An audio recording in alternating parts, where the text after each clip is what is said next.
If you don't have faith that you can and will lose weight, then you can't and won't lose weight. Faith is a scientific as well as spiritual principle.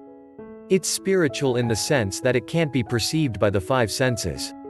For example, you can see the effects of wind blowing, but you can't see the wind nor what's causing the wind.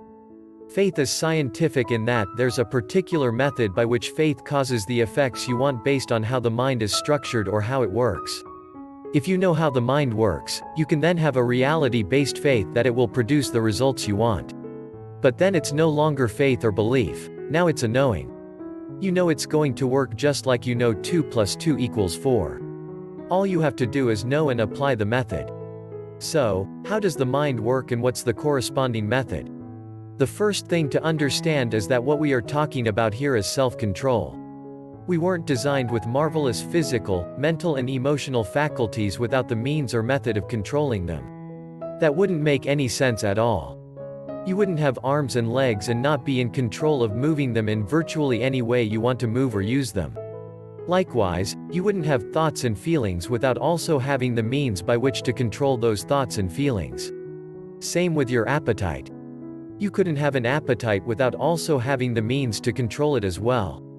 The second thing to understand is that your overeating is a habit, and all habits, good, bad or neutral, are located in the subconscious part of your mind.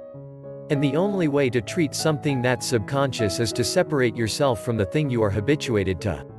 Your habit is a mental or emotional attachment, to food in this case, and the opposite of attachment is detachment. So the solution or method is to mentally and emotionally detach yourself from the food you are eating, while you are eating it. You and the food are not one thing, but are two separate entities. The method is about keeping the two separate. Keeping them in their respective positions. One is just provider of fuel to live, the other is just consumer of fuel to live. Everything else is secondary, such as how good it tastes, looks and smells, how nutritious, the amount of fat and calories, etc.